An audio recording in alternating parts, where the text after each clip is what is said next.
think the last two games, Rob, have been great benchmarks for us. I think obviously because of how well we've done, obviously we've been catapulted into this race for the title. But I think you've seen the last couple of games that the quality of their position that they're playing. You see Liverpool tonight, they're absolutely terrific everywhere.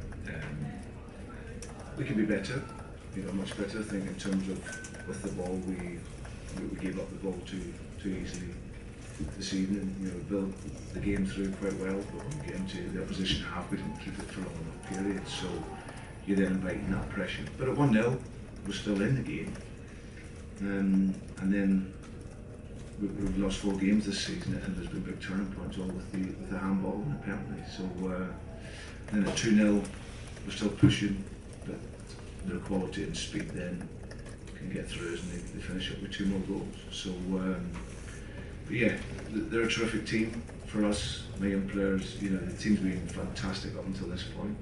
Okay, it's obviously taken the shine off in the last couple of games, but they're great learning games for us, and where we can be better going forward. You mentioned the penalty was a key moment. What was your view of it? Just looking back on it, the ball comes through the bodies, and he's obviously trying to move his arm out of the way.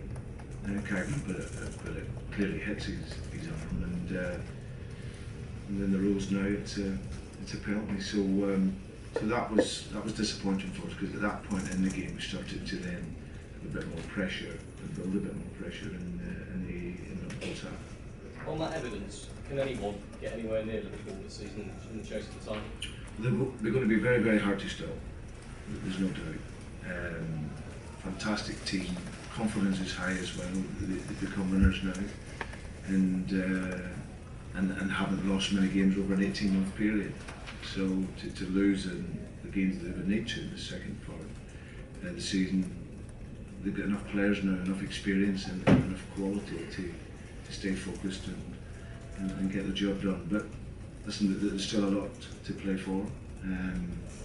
But our last couple of games we've come up against the 2 best teams in the league. How do you pick the players up from that? As you said, a lot of them are young, they're still learning, and they're probably a little bit bruised after the last 2 games.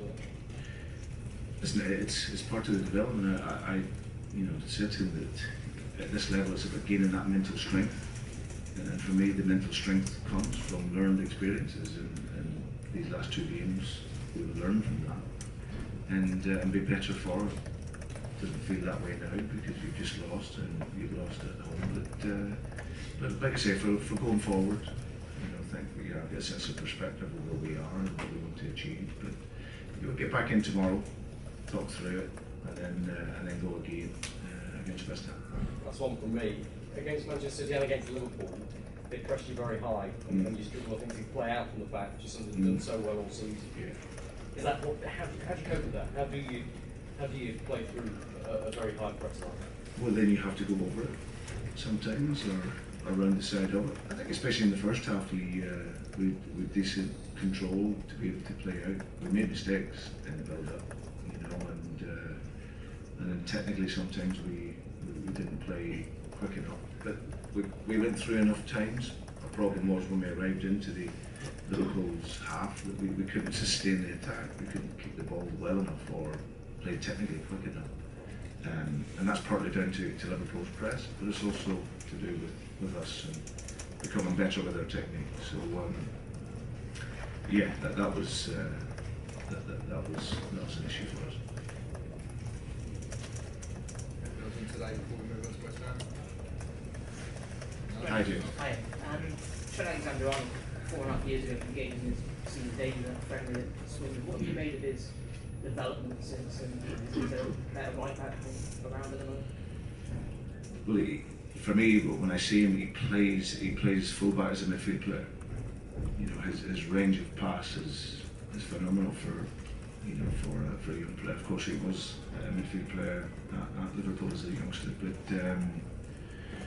his quality, his range of pass, and the experiences that he's gained in these last few years, for Jurgen, he's been absolutely amazing. And you see him with his goals. As soon as the switch came, he was up there supporting. His intent to get up, and then his strike from outside the box was absolutely brilliant. So we've got one here at Leicester who's amazing as well, Ricardo Pereira. he's been outstanding for me in the league this season and since I've came in. Put Trent's up there and very much England's number one right back and playing consistently for a young player at a very high level. I've just had a few questions on West Ham then. Brendan, obviously, West Ham less than 48 hours away. You said, which is the game you were worried about recovery. Do you expect a lot of changes for that? Yeah, just purely for the welfare of the players. It's when you see we put so much into tonight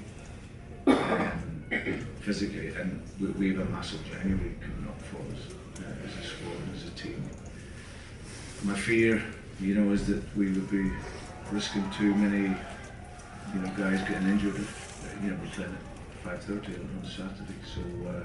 So normally in a day where your body's recovering, I'm going to need to make those changes. Presumably, Brendan, that some of the players who played tonight would actually want to play and get this sort of defeat out of their system. So would that be a case for them? Not really. I think we'll make a number of changes, but there's also going to be guys that players will want to play in every game. They want to play in every single game, but of course physically and mentally it's hard to do that, especially to play with at the level that we want to. My experience, the only experience I've really had playing so close like this year, I go back to 2011 it was, whenever I was at Swansea, we played Tottenham on a Saturday, and then we were playing on the Monday against Aston Villa. And ironically, Aston Villa had a fantastic result on the Saturday, beat Chelsea away, went with virtually the same team on the Monday, and suffered through fatigue and energy. We were able to make 8 changes for that game and won the game. I'm not saying that's going to happen, but it gave us the opportunity because the team was fresh, had energy, and also I have trust in the squad. I have trust in what we can bring to the game, even if I have to make the changes. Brendan, these last 2 results strengthen your case. It's needed to strengthen the squad in January. Number one, nowadays, because of the goal for the UFC, Manchester City. Yeah, I think that's constant for us. I think for us there's that perspective. We know where we are. I think this is an incredible club that's based on the reality, and like I say, because we've done so well in this opening period of the season, then it's catapulted us into this race with these 2 super clubs now. But we're a club that's developing and improving. We've got talents, and those talents have been really tested in these last couple of games. Excitement is that we can get better, and over the course of the next numbers of seasons, of course, we want to improve the squad and keep developing. If that's in January, great. If it's not, we'll continue to push on for the second part of the season.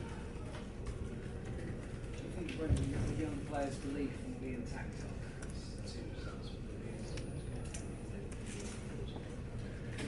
Yeah, but because that's what football's about. You're not going to have it all your way all the time.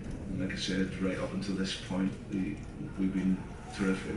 Second in the league and into the semi-final for a cup competition. And that's where the manager comes in, just to install that belief. You've got to go back to your basics again.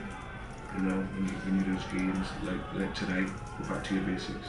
Work hard, get your aggression back in your game, and play your football. And that's what I look to do, give them that confidence back.